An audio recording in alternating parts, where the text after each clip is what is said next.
You know what's funny? Sometimes all it takes is a splash of color, a simple choice, and boom, the whole thread that's holding together your so-called peaceful neighborhood just snaps. I swear I woke up that morning feeling like $1,000,000. For weeks, I'd been scheming about my big upgrade.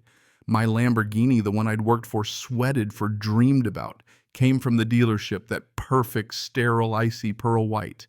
Beautiful, no question, but man, it felt like I was driving around in a stormtrooper helmet. Not my vibe. I wanted something that felt like a shadow, something that turned heads and let folks know, hey, this one's mine. So I take her down to the best custom shop in the state and get her wrapped in a deep satin black. Not just black, this finish was like staring into a pool of midnight. Light didn't bounce off it, just got swallowed up, made those red brake calipers pop like embers. When the shop dropped it back at my house that morning, I just stood there grinning like a fool. I must have circled the car 20 times, soaking up every sharp angle. Man, life was good, at least for the next 10 minutes. You ever feel that little rumble right before the earthquake hits? That's what I got, just a tremor when I heard a screen door slam across the street. Didn't think much of it. I figured someone was grabbing their mail. Then I heard this. Shuffle slippers scraping pavement, coming closer, faster. I finally look up, and there she is, my neighbor. Older lady, never officially met her, but you know how these places work. Everybody knows of everybody.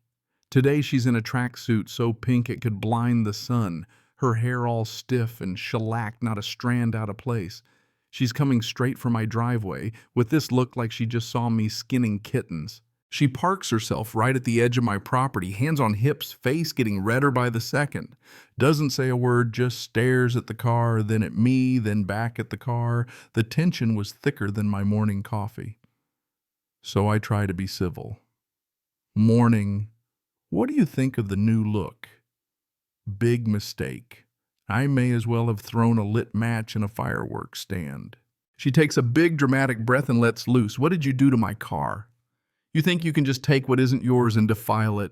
I knew you were trouble the day you moved in. I'm just standing there blinking like, did I hear that right? My car. I glance around for hidden cameras. Nope, just her vibrating with a rage I've only seen in wildlife documentaries. I think you're mistaken, ma'am. This is my car. Just had it wrapped, that's all. Her face twists up, and then she drops the mask. You people always have to ruin everything. That white car was a beacon for this community.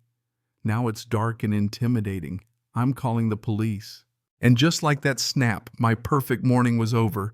It wasn't about a car anymore. It was about who belonged, whose dreams were acceptable, and whose weren't. I tried to steady my nerves, been through worse, but this was different. It was an attack on who I was, wrapped in the thinnest disguise of community standards. I went inside, gathered every shred of paperwork, title, registration, receipt for the wrap. Let her call the cops. Let's see who's embarrassed. I watched from my window as she stomped back home, but she wasn't finished. A few minutes later, her behemoth of a Lincoln Town Car comes flying out of her garage, tires screeching. She whips it around, points it dead at my front yard, and just floors it. My pristine picket fence, the one that came with the house, gets obliterated. 2 tons of steel versus 10 feet of custom wood, and it's not even a contest. She's out of her car phone to her ear, and I can hear her shrieking, "He's threatening me! He's violent! Hurry!" My jaw drops. I'm the one with a broken fence, and she's playing the damsel in distress. I start recording on my phone, the wreckage, her car tire tracks, the whole circus. She's glaring at me, talking to the dispatcher, pointing and sobbing for effect. Then she climbs back into her car and waits for the cavalry. Sirens arrive, 2 cruisers' lights blazing. The whole street is suddenly watching from behind curtains. 2 officers go straight to her, one heads my way. I keep my hands where they can see, try to keep my voice steady. "Good morning, officers." One gives me the stink eye. Let's call him Officer Mustache. "We got a call about a disturbance. A woman says you threatened her and stole her car." I walk them through everything, show them the paperwork, play the video. They see the smashed fence, her car halfway up my lawn. The calm officer checks my documents, comes back and says, You're in the clear for the car. Registration's current. Title matches. But Mustache isn't letting go. She says you startled her, made her panic. Says it was an accident. I just point at the evidence. Look at the tracks. She aimed for the fence. That's intent, not panic. The calm officer nods but says, without a video of the actual impact proving intent's tough. File for property damage, submit to your insurance. Press charges if you want, but it'll be a process. And just like that, I'm supposed to swallow my pride, patch my fence, and move on. Mustache gives me the don't make trouble talk. I'm the one who got hit, but somehow I'm still the problem. You ever feel that burning in your gut when something is just plain wrong? That's where I was. After the cops left, I got on the phone. Insurance was all we'll need 3 estimates. Then I called my old college buddy Mark, who's now a lawyer. He hears the whole saga and says, classic. Document everything. Cameras, timelines. People like her don't stop. They escalate. And what do you know, the very next day there's a letter from the HOA. Not a word about my destroyed fence, just a notice about my Lamborghini. Violates the harmonious visual environment, they say. Appears to be a commercial vehicle, they say. 2 fines. 14 days to comply. Pure harassment legalese style. Mark helps me draft a response, a polite professional punch to the gut. No bylaw says a word about vehicle color. No rule bans owning an expensive car. The commercial enterprise claim baseless. We attach the police report, call out the pattern of harassment, and demand they drop it, certified mail signature required. No more, he said, she said. That was my opening volley. Next, I ordered security cameras, top of the line, 4 angles. The day they were installed, I caught Brenda, aka the Pink Predator, peeking from her window the whole time. The message was clear, every move, every threat, every trespass now on the record. But let me tell you, the war was only beginning. Suddenly, neighbors stop waving. Conversations die when I walk by. It's like my house is radioactive. She's been whispering, spinning the story, painting me as the menace. I keep my head down until one night Al from 2 doors down stops me. Heard the whole thing from my garage, he says. She screamed at you, aim for the fence, no panic. My heart damn near leaps out of my chest. Would you tell that to the police, I ask? He sighs. He hates drama, but says, what she did was wrong. Have your lawyer call me. Just like that, I've got a real witness. Mark is thrilled. This changes everything. Now we get a civil litigator involved. Enter Sarah, a young no-nonsense lawyer who listens, nods, and lays out a plan, a demand letter to Brenda and her insurance for the fence, the flowers, the cameras, and damages for harassment.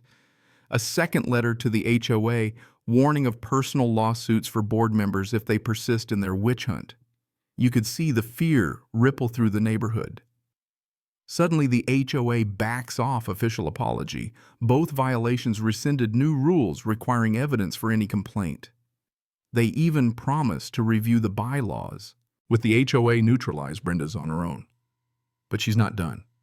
She turns petty, takes pictures, yells at delivery guys, even trespasses on my lawn with a giant camera, all caught on video, all forwarded to Sarah. When the legal threats get real, Brenda comes crawling to my door cardigan in place of her armor, eyes rimmed red.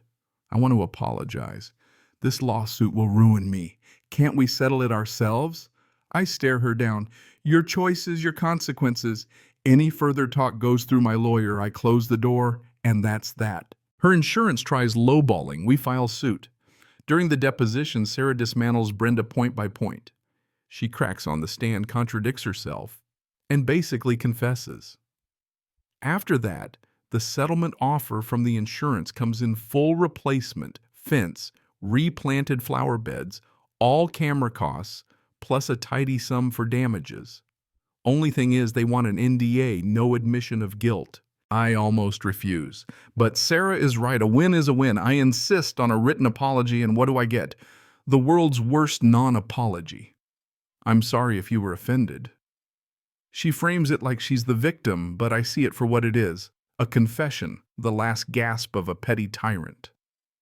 I sign cash, the check. Rebuild my fence bigger, stronger, and better than before. Al gets a bottle of whiskey, Sarah gets her fee, and the whole neighborhood seems to let out a breath. Brenda. Well, she can't take it. The moving truck shows up. She's gone by the end of the month, replaced by a young family who loves my car, calls it the Batmobile. I'm not the new guy anymore. I'm the guy who stood his ground.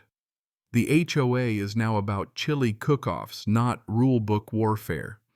Every now and then, I see a flash of pink or hear a lawnmower, and for a second that old anger flickers. But it's just a ghost now. And that honestly is the real twist. The car never changed. The person who changed was me. I don't hide my success anymore. I drive my LAMBO. I live my life, and I don't shrink so other people can feel comfortable. I earned this. I belong here. So tell me, what would you have done? Ever faced down a neighborhood tyrant? Drop a comment below, share your story, or just let me know where you're watching from. Because in the end, justice isn't always about courts or cash. It's about standing your ground, telling your story, and living free.